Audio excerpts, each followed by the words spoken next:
Damn it. ఏంటిటా కుండబద్దలు కొడతా అత్త. నమస్కారం, కుండబద్దల ప్రేక్షకులకి స్వాగతం.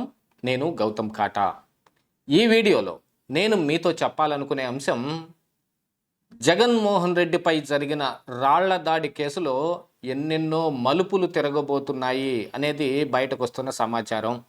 ఈ కేసులో దుర్గారావుని అదుపులోకి తీసుకొని 4 రోజులు విచారించిన తరువాత పోలీసులు ఇప్పుడు ఎందుకు వదిలిపెట్టారు?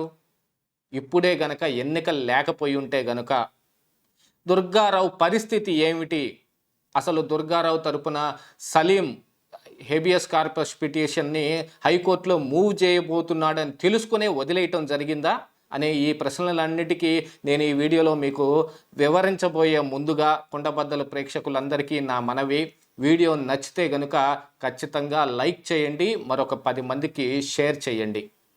ఇక అసలు విషయంలోకి వస్తే, రాళ్ల దాడి కేసులో వేముల సతీష్ని ఇది ఆయన సిమెంటు రాయి పెట్టి కొట్టాడు అని ఆయన్ని అదుపులోకి తీసుకొని కోర్టు ముందు కూడా ప్రొడ్యూస్ చేశారు. రిమాండ్ రిపోర్ట్లో A2 ఎవరు అనేది రాయకుండా A2 ప్రోద్బలంతో A1 అయిన ఈ వేముల సతీష్ ఆ రాయి వేయటం జరిగింది అనే విషయాన్ని వాళ్ళు అందులో మెన్షన్ చేయటం జరిగింది. సతీష్కి 14 రోజులు రిమాండ్ కూడా విధించటం జరిగింది. మరి ఆ A2 ఎవరు అనే అంశంలో అనేక ప్రశ్నలు తలెత్తాయి. A2గా దుర్గారావుని పెట్టబోతూ ఉన్నారు అని అధికారిక మీడియా అయిన సాక్షి ఛానల్లోనూ సాక్షి పేపర్లోనూ వాళ్ళ సోషల్ మీడియాలో కూడా A2 దుర్గారావు అని కొంత ప్రచారం కూడా చేశారు. అంటే దుర్గారావు ఈ సతీష్ చేత జగన్మోహన్ రెడ్డి మీద రాయి వేయించాడు, అందుకు కొంత మొత్తం పే చేయాలి అని ఆయన చెప్పాడు అనే విషయాన్ని ఏదో వేముల సతీష్ చెప్పినట్టుగా ఒక ప్రచారం కూడా నడిచింది. ఈ దుర్గారావే అతని చేత ఆ పని చేయించాడు అని. అసలు ఈ దుర్గారావు వెనకే ఎవరున్నారు? అందులో ఉమా ఉన్నాడా, టీడీపీ పార్టీ నాయకుడు, లేదు ఇంకా వేరే ఎవరున్నారు అనే విషయాన్ని ఆ తరువాత వాళ్ళు సావకాశంగా దాని మీద కూడా కొంత ప్రచారం నడిపిస్తారు. ఇది వాళ్ళు వేసుకున్న స్కెచ్.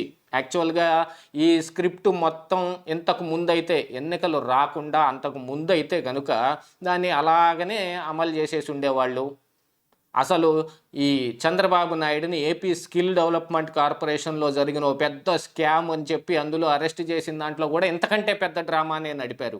మరి అలాంటి వాళ్ళు ఇప్పుడు జగన్మోహన్ రెడ్డి మీద రాయి దాడి అనే దాంట్లో వాళ్ళు ఎందుకు ఈ దుర్గారావుని వదిలేయవలసి వచ్చింది, లేదు తర్వాత ఏం చేయదలుచుకున్నారు, అసలు ఈ కేసు ప్రొసీడింగ్ ఎలా ఉండబోతోంది అని అంటే, దుర్గారావుని వదిలిపెట్టడంలో చాలా రకాల అంశాలు ఉన్నాయి అనేది చాలామంది రాజకీయ విశ్లేషకులు కానీ న్యాయ కోవిదులు కానీ దాని మీద వివరణ ఇస్తూ ఉన్నారు. అందులో కొన్ని హెబియస్ కార్పస్ పిటిషన్కి పోలీసులు భయపడ్డారు అనేది ఒక వాదన నడుస్తోంది. పోలీసులు దుర్గారావుని తీసుకెళ్ళిన తర్వాత 4 రోజుల పాటు ఆయన్ని కస్టడీలో ఉంచుకొని పలు రకాలుగా ప్రశ్నించినట్టు ఇప్పుడు దుర్గారావు కూడా చెప్తూ ఉన్నాడు. ఏదో 4 తెల్ల కాగితాల మీద సంతకం పెట్టించుకున్నట్టు ఆయనకి 161 నోటీస్ ఇచ్చి విచారణకు అవసరమైతే పిలుస్తాం, నువ్వు మళ్ళీ మా ముందు విచారణకు హాజరు కావాల్సి ఉంటుందని చెప్పినట్టుగా కూడా ఆయన వెల్లడించాడు.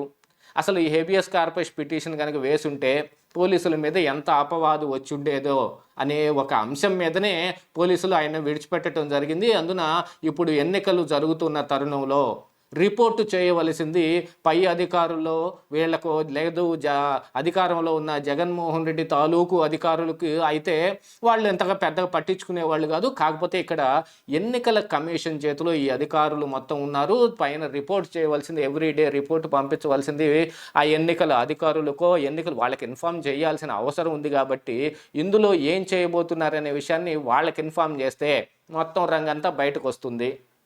ఇంతకు ముందైతే ఏం చేయదలుచుకున్నారు అవి చేస్తూ యువతల పక్కన వీళ్ళని అరెస్ట్ చూపించి రిమాండ్కి పంపించి వీళ్ళని 14 రోజులు జైల్లో పెట్టో, మళ్ళీ తర్వాత మేము కొంత విచారణ చేయాలని కోర్టులో మళ్ళీ పిటిషన్ వేసి మళ్ళీ వాళ్ళని కస్టడీలోకి తీసుకునో, ఇలాంటివి ఇత్యాది కార్యక్రమాలు మొత్తం జరిపి ఏదో ఒక రకంగా దుర్గారావునో సతీష్నో మరెవరినో టీడీపీ నాయకులు అందున ఈ బోండా ఉమానే చేయమన్నాడు అని ఒప్పించుండేవాళ్ళేమో. కానీ కేసు పురోగతిని మాత్రం ఎలక్షన్ కమిషన్కి ఇన్ఫామ్ చేయవలసిన అవసరం ఉంది. దాని ద్వారా బయటపడిపోతుంది. దీంతో పాటుగా టీడీపీ నాయకులు కూడా చాలా అప్రమత్తంగా ఉండటము, ఈ విషయం అయ్యి అనేక కంప్లైంట్లు చేయడము, దీని మీద మాట్లాడే మాటల్లో అన్ని రకాలైన కోణాల నుంచి దాన్ని మీడియాకి ప్రొజెక్ట్ చేయటము, మీడియా కూడా దీని మీద ఎక్కువగా దృష్టి పెట్టి మరి జగన్మోహన్ రెడ్డి మీద రాయి దాడి జరిగింది అని అంటే దాని మీద దృష్టి పెట్టాల్సిన అవసరం ఉంది. దీంతో పాటుగా ఇప్పుడు ఈ వేముల సతీష్ ఎవరైతే ఉన్నారో ఆయన గులక రాయి కాదు సిమెంటు రాయితో కొట్టాడు అని రిమాండ్ రిపోర్ట్లో రాశారు. అది అందులో కోసుగా ఉండే సిమెంటు రాయిని కూడా చెప్పడం జరిగింది, కానీ ఎటువంటి రాయిని కానీ ఎటువంటి ఆయుధాన్ని కానీ అక్కడ ప్రొడ్యూస్ చేయబడలేదు. అందున రాయే తగిలింది అనే అంశంలో పోలీసులకి ఇంకా ఎటువంటి ఆధారము దొరకలేదు. ఇలాంటి వాళ్ళని ఒప్పించి అంటే దస్తగిరి లాంటి వాళ్ళు వివేకానంద రెడ్డి కేసులో అప్రూవర్గా మారిపోయి వాళ్ళు చెప్పాల్సిందంతా చెబితే అందులో కూడా ఈ హత్యకు ఉపయోగించిన ఆయుధమైన గొడ్డలి దొరకలేదు, కానీ చాలా పలు రకాలుగా దీన్ని విచారించి బయటకు తీశారు కదా. అలాంటి విచారణ ఏదైనా ఒకటి చేయటానికి కొంతమంది అదుపులోకి కావాల్సిన అవసరం ఉంది వీళ్ళకి. అందున అప్రూవర్గా మారగలిగే వాళ్ళు వీళ్ళు పెట్టే ఒత్తిడికో లేకపోతే ప్రలోభాలకో మరి ఇంకా దేనికో లొంగే వాళ్ళు వాళ్ళకి అవసరం అవుతారు.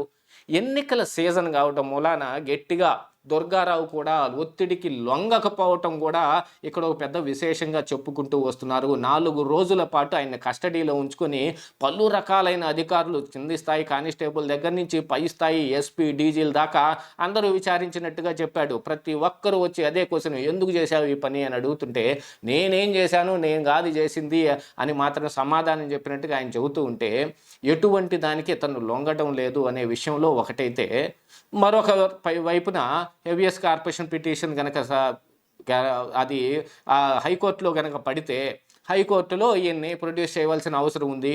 కోర్టు ఏదైనా ఈ కోర్టు నుంచి ఈ కేసు హైకోర్టు దాకా వెళ్ళే అవకాశం ఉంది. లేదు ఇంత జరుగుతుంటే ఇప్పుడు మరి విపక్ష నాయకులు కానీ మరి కుటుంబ సభ్యులు కానీ సిబిఐ ఎంక్వైరీ జరిపించాలి ఇందులో అని గట్టిగా పట్టుబడితే మరేం వివేకానంద రెడ్డి హత్య కేసు అయితేనే సిబిఐకి ఇస్తారా, అదే కోడికత్తి కేసు అయితేనే ఎన్ఐఏకి ఇస్తారా, ఈ కేసును కూడా సిబిఐ చేత దర్యాప్తు చేయించాల్సిందే అని పట్టుబడితే వీళ్ళ చేతుల్లో ఏమీ లేకుండా పోయే అవకాశం కూడా ఉంటుంది. ఇన్ని రకాలైన అవకాశాలు, పైనుంచి ఒత్తిడి, దాంతోపాటుగా ఎలక్షన్ కమిషన్కి డే టు డే అప్డేట్ చేయటం, ఇలాంటి పరిస్థితులన్నీ ఏర్పడటం మూలాన పోలీసులు ఆడదలుచుకున్న డ్రామా ఎక్కువ కాలం కొనసాగించలేకపోయారు. కేవలం 4 రోజుల్లోనే దుర్గారావుని విడిచిపెట్టవలసి వచ్చింది. మరి ఇప్పుడు A2గా ఏ పేరు రాయబోతున్నారు అనేది మాత్రం ఇంకా ప్రశ్నార్థకంగానే మిగిలింది. కానీ A2 ప్రోద్బలంతో A1 చేశాడు అని చెప్తే వేముల సతీష్ చేత ఎవరి పేరు చెప్పిస్తారు అనే అంశంలోనే ఈ దుర్గారావు పేరా, బోండా ఉమా పేరా, లేకపోతే ఇంకా వేరే టీడీపీ నాయకుల పేరా చెప్పిస్తారు అనేది ఊహాగానమైన వాటన్నిటికీ ఇప్పుడు దుర్గారావు విడుదలతోటి తెరపడిపోయింది. కానీ ఈ కేసు ఎటుపోబోతోంది? దీంతో పాటుగా ఈ రాయి దాడి జరిగిన అంశం జగన్మోహన్ రెడ్డికి ఏదో ఉపయోగకరంగా ఉంటుంది అని అనుకున్నారు, కానీ అది బెడిసి కొట్టినట్టుగా కొంత కనిపిస్తూ ఉంటే కేసును కూడా సప్రెస్ చేసే పరిస్థితులకి ఇప్పుడు పోలీసులు వచ్చినట్టుగా నిర్ధారణ అయినట్టుగా మనకు కొంత సమాచారం కూడా వస్తుంది. అసలు ఏం జరుగుతుంది అనేది ఇంకా 2 రోజుల్లోనే బయటపడిపోతుంది. గులకరాయి కేసు ఏమవుతుంది అని. ఇదే ఈరోజు కుండబద్దలు.